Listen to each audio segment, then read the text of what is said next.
Hi guys, welcome back to my channel. I am Shubana Jacob. आज मैं आपके लिए स्पाउस वीज़ा यूके पे एक वीडियो लेकर आई हूँ और ये वो वीज़ा है जिस वीज़ा पे मैं यहाँ यूके में आई थी और ये मैं आपको बहुत अच्छे तरीके से एक्सप्लेन कर सकती हूँ क्योंकि ये मेरा ख़ुद का एक्सपीरियंस है। सबसे पहले तो स्पाउस वीज़ा है, डेफिनेटली एक हस्बैंड वाइफ या एक पार्टनर का वीज़ा है, तो उसके लिए बहुत सारी रिक्वायरमेंट्स होती हैं और ये ऑनेस्टली बताऊँ कि जब आप हर चीज़ इसमें पूरी कर देते हैं, क्राइटेरिया को मीट कर लेते हैं, तो ऑनेस्टली यहाँ पे आपके स्पाउस को और आपको ख़ुद को बहुत ज़्यादा फ़ायदा होने वाला है। क्योंकि मैंने ये देखा है कि यूके जो है वो स्पाउस की बहुत ज़्यादा केयर करता है और ये मेरा ख़ुद का एक्सपीरियंस भी है और इसको मैं बहुत ही अप्रिशिएट करूँगी यूके की गवर्नमेंट को कि यहाँ पे एक स्पाउस जो है वो बहुत अच्छी लाइफ गुजारता है, हेल्थ के हवाले से भी, सिक्योरिटी के हवाले से भी, और मैरिज रिलेशनशिप इट्सेल्फ एक बहुत ज़्यादा सिक्योर रिलेशनशिप होता है। और यूके जो है इसको प्रॉपरली जो है वो कंफर्म भी करता है कि आप एज अ स्पाउस यूके में किस तरह से जो है वो सिक्योर हैं। अच्छा, यूके स्पाउस वीज़ा के लिए आपको बहुत सारी जो है वो इंफॉर्मेशन देनी पड़ती है क्योंकि आपका जो पार्टनर यूके में रह रहा है, जो आपके लिए आपको सपोर्ट कर रहा है, आपको बुला रहा है आपकी कंट्री से, उसको तो देनी ही देनी है रिक्वायरमेंट। लेकिन जो आप पाकिस्तान, इंडिया या किसी भी कंट्री से आप आ रहे हैं ख़ुद, उसके लिए भी आपको काफ़ी ज़्यादा जो है वो इन्फॉर्मेशन देनी पड़ेगी। बहुत सारे डॉक्यूमेंट्स रिक्वायर्ड हैं और मेन जो काम है वो ये है कि जो यहाँ पे ब्रिटिश सिटीज़न है, जो यहाँ पे आपको बुला रहा है, उसके लिए डेफिनेटली एलिजिबिलिटी क्राइटेरिया ये है कि वो ब्रिटिश सिटीज़न होना चाहिए या फिर उसके पास ILR या सेटल स्टेटस होना चाहिए। सेकंड इन्फॉर्मेशन जो यूके सेटल पर्सन है उसको ये देनी होती है कि आपका लास्ट 6 मंथ की एम्प्लॉयमेंट लेटर चाहिए होता है सबमिट करने के लिए एप्लीकेशन में, और लास्ट 6 मंथ्स की आपको सैलरी स्लिप्स चाहिए होती हैं, लास्ट 6 मंथ्स की आपको अपनी जो बैंक स्टेटमेंट्स हैं वो चाहिए होती हैं। इस तरह से वो आप उन्हें ये बताते हैं कि आप अपने पार्टनर को यूके में ला रहे हैं तो आप उन्हें अफोर्ड कर सकते हैं या नहीं कर सकते हैं। जब मैं इस वीज़ा पे आई थी तब तो जो फाइनेंशियल क्राइटेरिया था वो काफ़ी डिफरेंट था, लेकिन अब चूँकि 2024 में गवर्नमेंट ने इसको इंक्रीज़ कर दिया है तो अब फाइनेंशियल क्राइटेरिया जो है वो 29,000 पाउंड्स पर ईयर आपको शो करना है कि आप इतनी इनकम जो है वो आपकी है। अगर इससे लेस होगी या थोड़ी सी डिफरेंट होगी तो डेफिनेटली उसमें प्रॉब्लम आ सकती है, तो इतनी मिनिमम है वो आपको शो करनी होगी। अच्छा, यूके में हेल्थ केयर सरचार्ज आपको या नेशनल इंश्योरेंस आप कह लें, या आपको पे करनी होगी अपने स्पाउस की।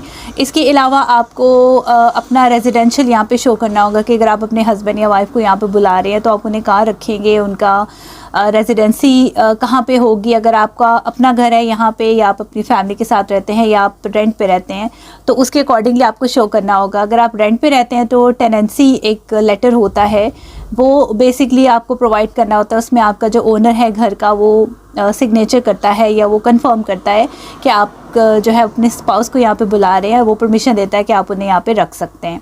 इसी तरह से अगर आप अपनी फैमिली वगैरह के साथ रह रहे हैं तो जो फैमिली जो घर का ओनर होता है, या अगर आप ख़ुद ओनर हैं जो यूके सेटल पर्सन है जो अपने पार्टनर को बुला रहे हैं, तो वो जो है वो ओनर की सारी डिटेल्स वगैरह यहाँ पे सबमिट होती हैं, उनका पासपोर्ट, उनकी सारी सिग्नेचर वगैरह की डिटेल्स होती हैं।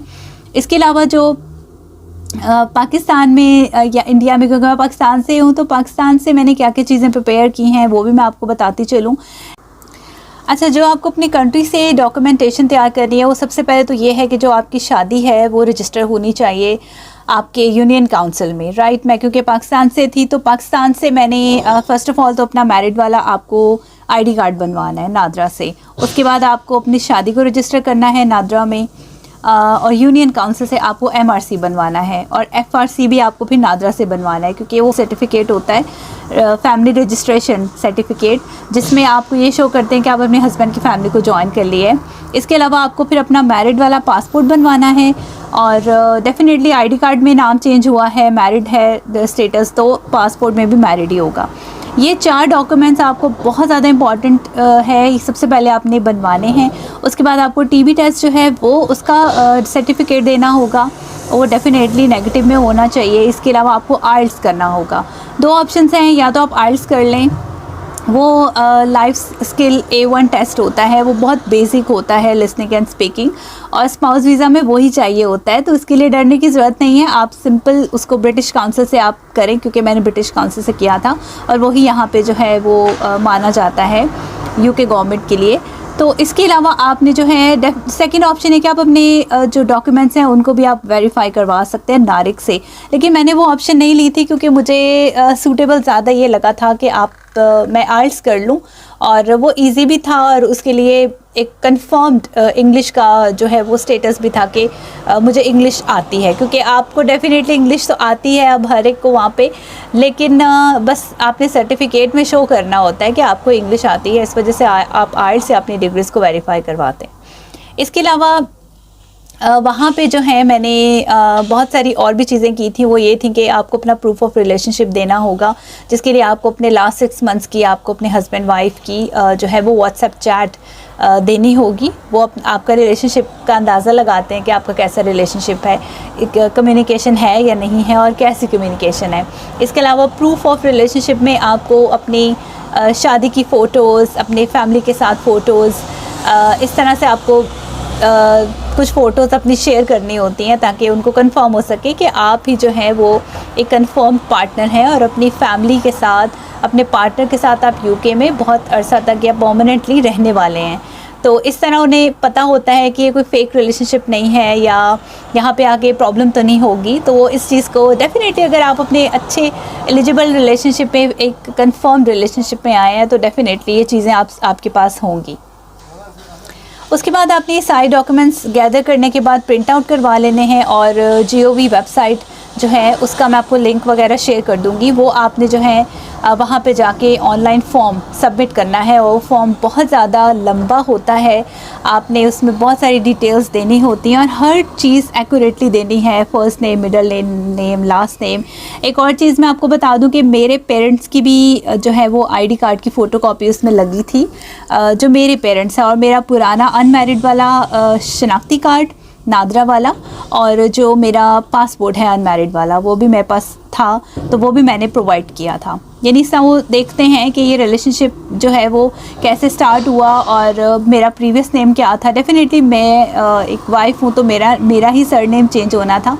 तो इस तरह से वो पूछते हैं कि आपका प्रीवियस नेम क्या था, अब करंट नेम क्या है।